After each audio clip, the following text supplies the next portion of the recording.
Okay, तो आज हम देखेंगे final method linear equation solve करने के लिए। और फाइनल मेथड जो है वो है मेथड 3, हाँ, जिसको बोलते हैं क्रॉस मल्टीप्लिकेशन मेथड।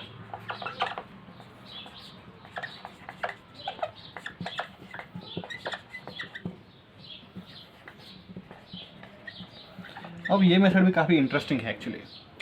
जनरली इसको प्रेफर नहीं किया जाता। जब दो इक्वेशन होती है तो मैं इसको बहुत कम यूज़ करता हूँ जनरली। इनफैक्ट अगर आपको इस तरह से लगता है कि लीनियर इक्वेशंस जो है वो यूज़ नहीं है, तो मैं आपको बता दूं कि आप बहुत ही गलत सोच रहे हो। Linear equations, in fact linearity itself is a wonderful topic of inquiry. आप ये एडवांस मैथ्स में लीनियर अलजेब्रा भी काफ़ी, और प्लस वो काफ़ी अप्लाइड भी है इंजीनियरिंग में, मैथमेटिक्स में, फाइनेंस में। आप इवन डिफरेंशियल इक्वेशन सॉल्व करने में लीनियर इक्वेशन अराइज होती है और आपको लीनियर इक्वेशन सॉल्व करनी पड़ती है। तो जो क्रॉस मल्टीप्लिकेशन मेथड है, इसकी एक कैरेक्टरिस्टिक बहुत ही इंपॉर्टेंट है, और वो है that the manipulation, the method is only implemented on the constants. अब मैं इसको किस तरह से आपको बताऊं कि सबसे पहले मैं इसको मोटिवेट करने की कोशिश करूंगा कि आपको ये मेथड क्यों पढ़ना चाहिए, क्रॉस मल्टीप्लिकेशन मेथड में क्या खास बात है। तो इससे पहले जो दो मेथड आपने देखे हैं वो था सब्स्टिट्यूशन मेथड, जो काफ़ी स्ट्रेट फॉरवर्ड था।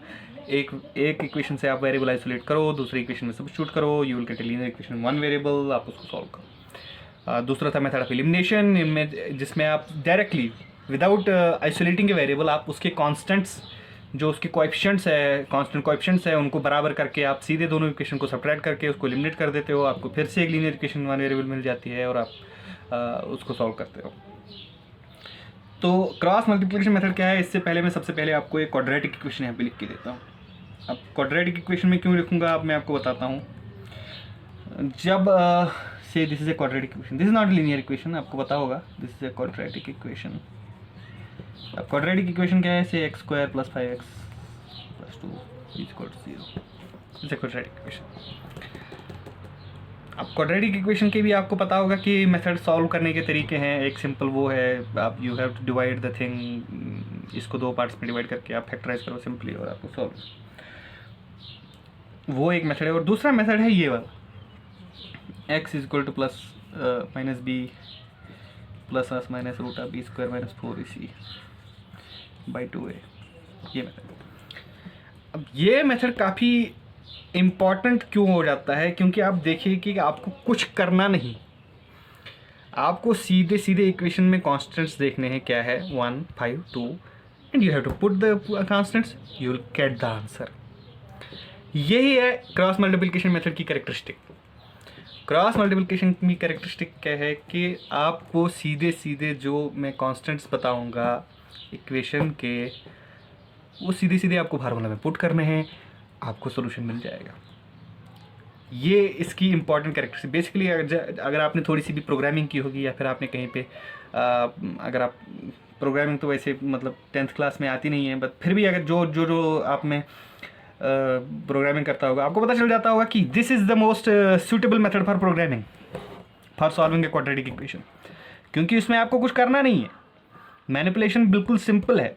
ये फार्मूला आपको प्रोग्राम में फीड करनी है, आपको ए बी और सी देना है, आपको सोल्यूशन मिल जाएगा। तो क्रॉस मल्टीप्लिकेशन मेथड इसीलिए इंपॉर्टेंट हो जाता है क्योंकि it only depends upon the manipulation of the coefficients. तो क्रॉस मल्टीप्लिकेशन मेथड सबसे पहले स्टार्ट करने के लिए सबसे पहले मैं आपको बताता हूँ कि क्रॉस मल्टीप्लिकेशन मेथड में हम हमेशा general form of the equation है ना, वो थोड़ा चेंज करके लिखते हैं। हम हमेशा इक्वेशन सिस्टम को इस तरह लिखते हैं, ax plus b y plus c is equal to 0। तो बेसिकली जो अभी के बाद में जब आपको एक क्वाड्रेटिक लिख के दूंगा, अगर मैं आपको इस फॉर्म में भी लिख के दूंगा 5x minus 3y is equal to 4, तो आप इसको इस फॉर्म में चेंज कर दीजिए 5x minus 3y minus 4 is equal to 0, ताकि ये फॉर्म और ये फॉर्म आपका मैच हो। इसमें a क्या है आपका 5, b क्या है -3 और c क्या है -4। इस फॉर्म में आपको इक्वेशन लिखनी है। जिस तरह से अभी तक पिछले दो मेथड्स में हम a b और c इस तरफ लिख देते थे, अब आपको a b और c इस तरफ से लिखना है, और जनरल इक्वेशन आपकी ये हो जाएगी। तो जनरल सिस्टम हमारा क्या होगा, फिर जनरल सिस्टम हमारे पास होगा वो होगा a1x plus b1y plus c1 is equal to 0, a2x plus b2y plus c2 is equal to 0। Equation 1, equation 2। अब क्रॉस मल्टीप्लिकेशन मेथड क्या है ना, क्रॉस मल्टीप्लिकेशन मेथड में हमें तो पता है कि हमारे पास कोई भी इक्वेशन सिस्टम हो, हम उसको इस फॉर्म में लिख सकते हैं, ऑब्वियसली इस फॉर्म में लिख सकते हैं।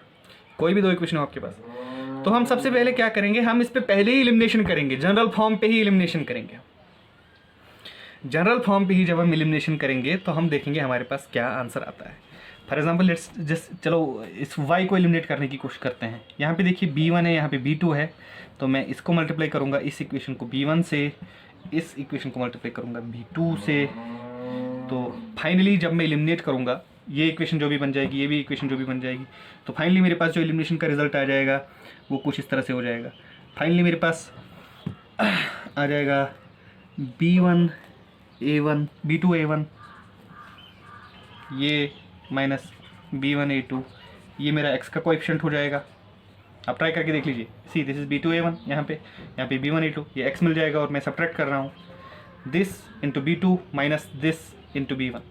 इन दो इक्वेशन, इसमें b2 मल्टीप्लाई करके इसमें b1 मल्टीप्लाई करके सब्ट्रैक्ट करके आप, फिर आपको प्लस हो जाएगा, ये आ जाएगा b1 b2 minus b1 b2 b1 y plus यहाँ पे क्या आ जाएगा आपका c1 b2 minus c2 b1 is equal to 0।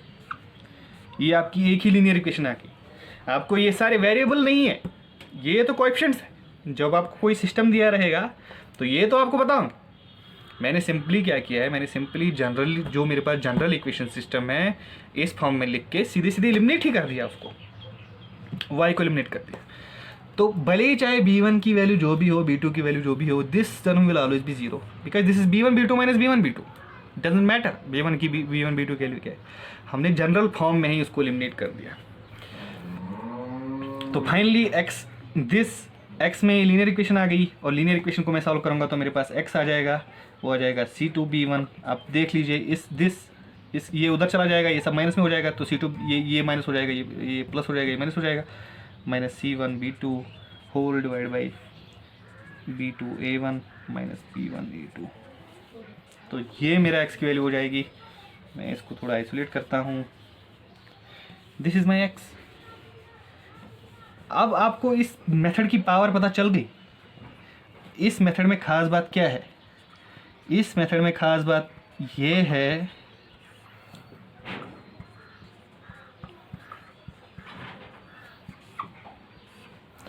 इस मेथड में ख़ास बात आपकी ये है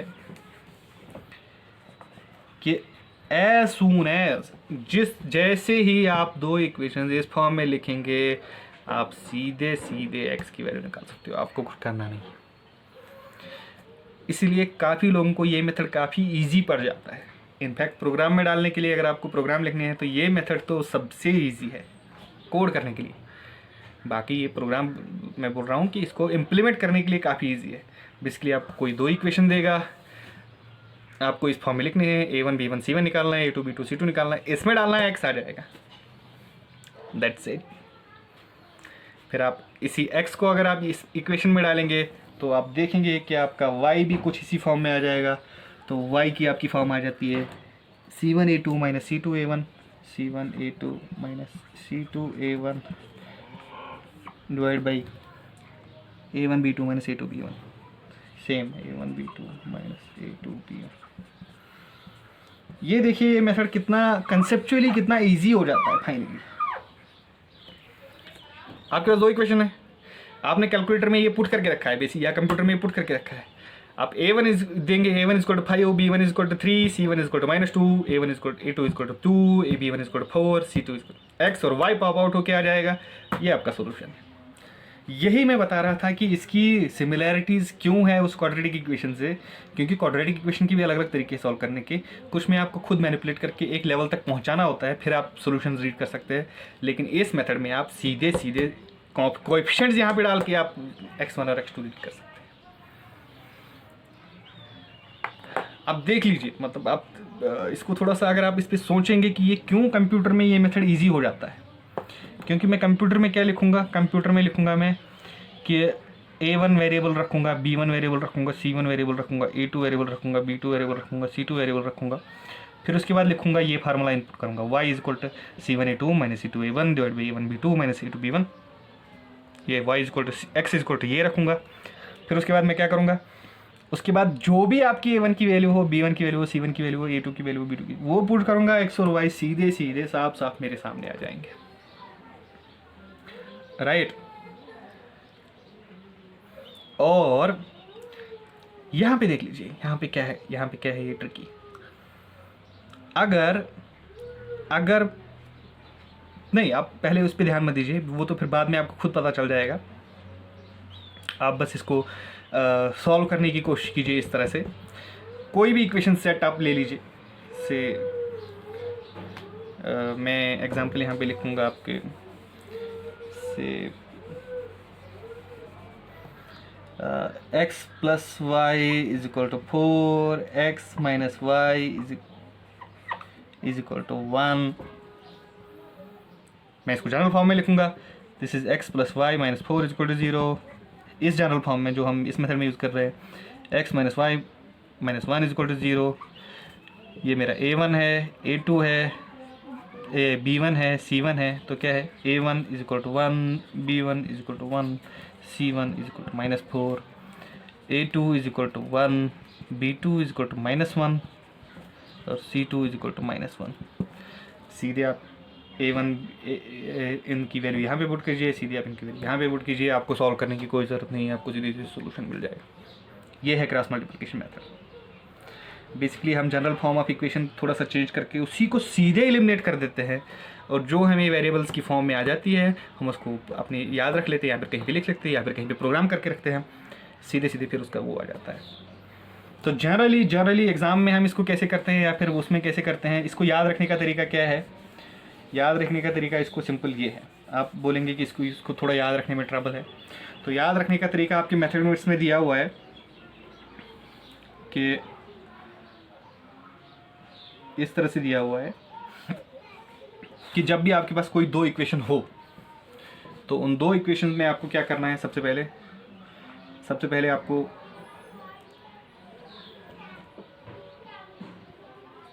यहाँ पे लिखना है x, यहाँ पे लिखना है y और यहाँ पे लिखना है 1, और फिर यहाँ पे b, b1, c1, a1, b1। Basically 1 में और a और b होना चाहिए। यहाँ पे 1 में a और b होना चाहिए और यहाँ पे b और c होना चाहिए। b दोनों इस तरफ से एंड्स पे आते हैं, और यहाँ पे आपका आता है b2, यहाँ पे सेम c2, यहाँ पे a2, यहाँ पे b2। तो फिर मैं फाइनली किस में रखूँगा, इस तरह से क्रॉस होता है ये, this term minus this term, similarly this term minus this term, no this term minus this term, C1A2। हाँ, जो डाउनवर्ड जाने वाला एरो है वो पॉजिटिव में रहता है, जो अपवर्ड जाने वाला एरो रहता है वो नेगेटिव में रहता है। और फिर फाइनली हम इस तरह से लिखते हैं, x divide by B1C2 minus B2C1 is equal to y divide by C1A2 minus C2A1 is equal to 1 divide by A1B2 minus A2B1। Generally जो बच्चे हैं वो बस ये फॉर्म याद करके रखते हैं। इसमें ध्यान रखिए, आपको जनरल फॉर्म ऑफ इक्वेशन थोड़ी सी चेंज है, वो आपको अपने दिमाग से नहीं हटाना है। बेसिकली आप इस फॉर्म को याद रख लीजिए, a1x plus b1y plus c1 is equal to 0, a2x plus b2y plus c2 is equal to 0। फिर इसको याद रखते हैं बच्चे। अगर आप यहाँ पे ध्यान से देखेंगे तो x जब होता है तो x के जो कोएफिशिएंट्स है वो a1 वो यहाँ आते नहीं है। केयरफुल, x के नीचे x के कोएफिशिएंट नहीं आएंगे, y के नीचे y के कोएफिशिएंट नहीं आएंगे, b यहाँ कुछ नहीं है, और 1 के नीचे कांस्टेंट्स नहीं आएंगे, यानी c यहाँ नहीं है। x के नीचे x कोएफिशिएंट्स आर मिसिंग, इसलिए याद रखना इजी हो जाता है। y के नीचे y कोएफिशिएंट्स आर मिसिंग, और कांस्टेंट के नीचे कांस्टेंट कोएफिशिएंट्स आर मिसिंग। ये नहीं है यहाँ पे। और बाकी ऑर्डर क्या है, ऊपर से नीचे सीधे b1 c2 b minus b2 c1, simple. x, आप x पे ऐसे हाथ रख लीजिए, x के कांस्टेंट नहीं आएगा, x divide by b1 c2 minus b2 c1। y पे हाथ रख लीजिए, ऑर्डर सेम c2 a1, ये यहाँ से c1 a2 minus c2 a1, और कांस्टेंट इसमें हाथ रख लीजिए a1 b2 minus a2 b1। समझ में आ गया? फिर से एक बार ट्राई कीजिए इसको। अगर आपको ये चीज़ लिखनी है, आपको ये चीज़ लिखनी है किसी दो इक्वेशन के बारे में, तो आप ए को हाइड कर इसके कर दीजिए। फिर सिंपल, मैंने आपको पहले ही मोटिवेट किया है कि ये सिर्फ कोएफिशिएंट्स का मैनिपुलेशन है, आपको इसमें वेरिएबल्स कहीं नहीं ले जाने। वेरिएबल्स बस यहाँ पे लिखने हैं एक बार, वो आपकी अपनी रेफरेंस के लिए, बाकी इसमें कुछ वेरिएबल्स का कोई मैनिपुलेशन नहीं है। एक्स को आप, एक्स की टर्म्स को आप हाइड करेंगे तो एक्स के नीचे क्या आ जाएगा, b1 c2 minus b2 c1, इस तरह से। This downward arrow is positive, upward arrow is negative. फिर आप इसको हाइड करेंगे तो डाउनवर्ड एरो इस तरफ से नीचे जाएगा, c1 a2 minus c2 a1, ये अपवर्ड एरो है। और सिमिलरली यहाँ पे इसको हाइड करेंगे तो a1 b2 minus a2 b1, इस तरह से लिखना है आपको। तो फिर जब यहाँ पे आपको कोई नंबर आ जाएगा, से 3, यहाँ पे कोई आ जाएगा 4, यहाँ पे कोई आ जाएगा 2, 4 यहाँ चला जाएगा, 4/2 is equal to 2y, 3/2 is equal to 3/2 is x। ये है क्रॉस मल्टीप्लिकेशन मेथड। इस मेथड की खास बात ये है कि आपको वेरिएबल मैनिपुलेशन आप सब बच जाओगे, आपको सिर्फ कोएफिशिएंट्स मल्टीप्लाई करने हैं। अगर आप इसको प्रैक्टिस करेंगे तो आपको देखेगा, काफ़ी लोगों को लगता है कि ये मेथड सबसे ईजी है, क्योंकि इसमें आपको वेरिएबल को कुछ करना नहीं है, आपको इक्वेशन y को कुछ नहीं करना है, सिंपल कोएफिशिएंट्स को मैनिपुलेट करना है। इसलिए ये प्रोग्रामिंग में भी इजी हो जाता है। तो एक इक्वेशन हम सॉल्व करते हैं इससे, सिंपल अपनी वाली इक्वेशन ही सॉल्व करते हैं हम। x प्लस वाई, इनको यहाँ पे रख देते हैं, खाली रख देते हैं। x plus y is equal to 4, x minus y is equal to 1। इनको जनरल फॉर्म में लिखूंगा मैं, 4 इधर चला जाएगा, ये माइनस होके इक्वल टू 0, 1 इधर चला जाएगा, ये माइनस होके इक्वल टू 0। इसको हाइड करके तो क्या हो जाएगा, 1 इंटू माइनस 1, 1 ब्रैकेट में यहाँ पे लिख दीजिए ताकि आप गलती ना करें, -1, और ये नेगेटिव में -1 इंटू -4, राइट। सिमिलरली y को हाइड कीजिए आप, दिस इज -4 इंटू 1, और -1 इंटू 1, और फिर कांस्टेंट को हाइड कर दीजिए आप, दिस इज 1 इंटू -1, -1 इंटू 1।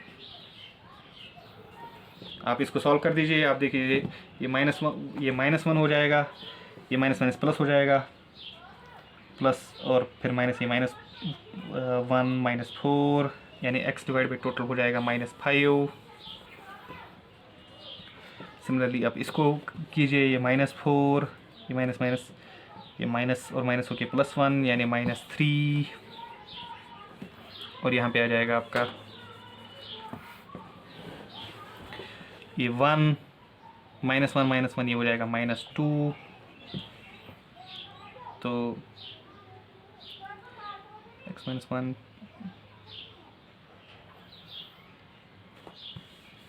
क्या ये हमने कोई गलती की है या फिर ये सही है? तो x is equal to 2/5, y is equal to 3/2। आप सब्स्टिट्यूट करके देख लीजिए, 5/2 और 3/2, sorry, x is equal to 5/2, y is equal to 3/2। आप चेक करके देख लीजिए, this is 5/2 -3/2 -1 is equal to, ये 5/2 3/2 2/2 -1 which is 0। This equation is satisfied. अब ऊपर वाली 5/2 plus 3/2, this is 8/2 -4 is equal to 0. Is this satisfied? This is 8/2, this is 4 - 4 is equal to 0. This is also satisfied. Therefore this is our solution. X is equal to 5/2, y is equal to 3/2. ये cross multiplication. तो cross multiplication method की आप practice करेंगे तो आपको पता चल जाएगा कि आपको वेरिएबल्स में कुछ नहीं करना है, सीधे कोएफिशिएंट्स में मैनिपुलेट करना है। बस आपको जनरल फॉर्म पता होनी चाहिए, वो हम ये वाली यूज़ करते हैं, और नीचे वाली फार्मूला आपको याद होनी चाहिए। या फिर आप इस तरह से प्रैक्टिस कर सकते हैं, आप एक एक को हाइड कर करके लिखने की 2-3 बार आप प्रैक्टिस करेंगे, आपको पता चल जाएगा कि it's not a difficult job, काफ़ी ईजी है। क्रॉस मल्टीप्लिकेशन मेथड यही पे एंड हो जाता है। तो ये 3 मेथड्स है। क्रॉस मल्टीप्लिकेशन मेथड एक्चुअली मैं ज़्यादा यूज़ नहीं करता हूँ, स्पेशली इस चैप्टर में। अगर आपको लिखा नहीं है तो आप अपना फेवरेट मेथड चूज़ कर सकते हैं, मैं आपको इम्पोज नहीं करूँगा कोई मेथड यूज़ करने के लिए। अगर आपको सीधे लिखा हुआ है सॉल्व दीज 2 इक्वेशंस तो आप कोई भी मेथड यूज़ कर सकते हैं। लेकिन अगर आपको स्पेसिफिकली लिखा हुआ है कि solve this equation by elimination method, तो आपको पता है एलिमिनेशन मेथड कैसे करते हैं। अगर स्पेसिफिकली लिखा हुआ है solve this equation by substitution method, तो आपको पता है सब्स्टिट्यूशन कैसे करते हैं। और अगर आपको सिंपली लिखा हुआ है solve this method by cross multiplication method, तो आपको ये याद होना चाहिए कि क्रॉस मल्टीप्लिकेशन मेथड कैसे करते हैं। अगर आपको क्रॉस मल्टीप्लिकेशन आप भूल गए हो एग्ज़ाम में, किसी तरह भूल गए हो, काफ़ी लोग ऐसे होते हैं जो मतलब याद नहीं रख पाते हैं, उनको डिराइव करना ही ईजी रहता है। तो क्रॉस मल्टीप्लिकेशन का प्रिकर्सर क्या है, मतलब क्रॉस मल्टीप्लिकेशन मेथड कहाँ से आता है, आफ्टर ऑल ये क्यों इफ़ेक्टिव है, क्यों इससे सोल्यूशन मिल जाता है। सो बेसिकली आपको पता है a1x plus b1y plus c1 is equal to 0, a2x plus b2y plus c2 is equal to 0। इन दोनों में आप एलिमिनेशन लगा लीजिए, इन 2 इक्वेशंस को आप सॉल्व कर लीजिए एलिमिनेशन मेथड से, तो आपको फार्मूला मिल जाएगी what ever is x what ever is y। तो वो आपको पता चल जाएगा कि वो फार्मूला जो है वो सेम है basically cross multiplication. Cross multiplication method का प्रिकर्सर एक्चुअली एलिमिनेशन मेथड है। क्रॉस मल्टीप्लिकेशन मेथड की जो फार्मूला है वो कहाँ से आती है, लोग जनरली पूछते हैं, तो वो आती है एलिमिनेशन मेथड से। लेकिन वो एलिमिनेशन मेथड आप इन पे ऑलरेडी करके रखते हो, फाइनली आपको सिर्फ फार्मूला याद करने की ज़रूरत होती है, या फिर उसमें कुछ ट्रिक याद करने की ज़रूरत होती है जिससे आपको याद रहे कि करना क्या है, otherwise cross multiplication. So this close is our chapter. यहाँ पे तीनों मेथड ख़त्म होते हैं। तो फाइनली अगर हम एक और क्लास इसका करेंगे तो मैं क्या करूँगा, उसमें मैं हर एक एक्सरसाइज से 2-2 3-3 इंटरेस्टिंग क्वेश्चंस लिखूँगा। एंड सेकंड इम्पॉर्टेंट पार्ट इसमें क्या होती है, इसमें जो है इक्वेशन सॉल्व करना आपने देखा होगा, इट्स नॉट डिफ़िकल्ट। तो but the difficult is getting the equation. अगर आपको फिजिकल सिनेरियो कोई दिया हुआ है, कोई सिचुएशन दी हुई है, तो इक्वेशन कैसे बनाते हैं उसमें थोड़ी सी प्रैक्टिस करेंगे हम, और 2-4 प्रॉब्लम सॉल्व करेंगे उस टाइम, और इक्वेशंस बना के सॉल्व करेंगे। आपको जो मैथमेटिकल स्टेटमेंट्स हैं उनको अलजेब्रिक स्टेटमेंट्स, जो नॉर्मल इंग्लिश में लिखे गए statements, for example a shopkeeper buy sells a bat and a ball at ₹50, तो उसमें वेरिएबल्स कैसे डिसाइड करते हैं, उसमें फाइनली इक्वेशंस कैसे निकालते हैं, वो थोड़ा सा प्रैक्टिस करेंगे हम नेक्स्ट उसमें। सो टिल देन ये आपका एक्चुअल में क्लोज हो जाता है आपका चैप्टर। अब इसमें सिर्फ प्रैक्टिस की ज़रूरत है, कंसेप्ट तो बस इतनी ही है। कंसेप्ट्स में तो क्लोजर हो गया है प्रीटी मच इस चैप्टर का। फाइनली समराइज़ के लिए कि सबसे पहले आपको ये ध्यान रखना पड़ेगा कि जो लीनियर इक्वेशन इन 2 वेरिएबल्स है, it plots as a straight line on a graph. तो obviously from taking intuition back to the linear equations, there are only 3 possible cases. One case you can have a unique solution because 2 lines can cut at a single point.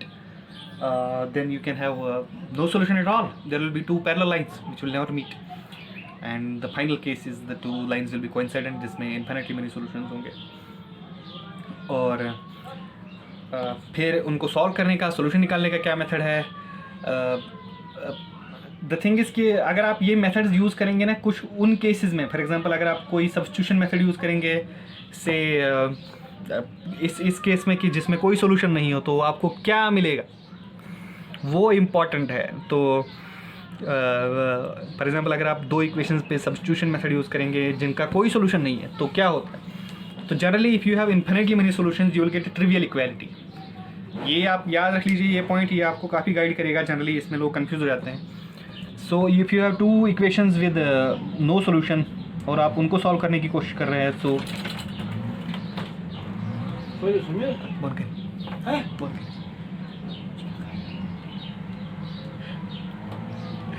तो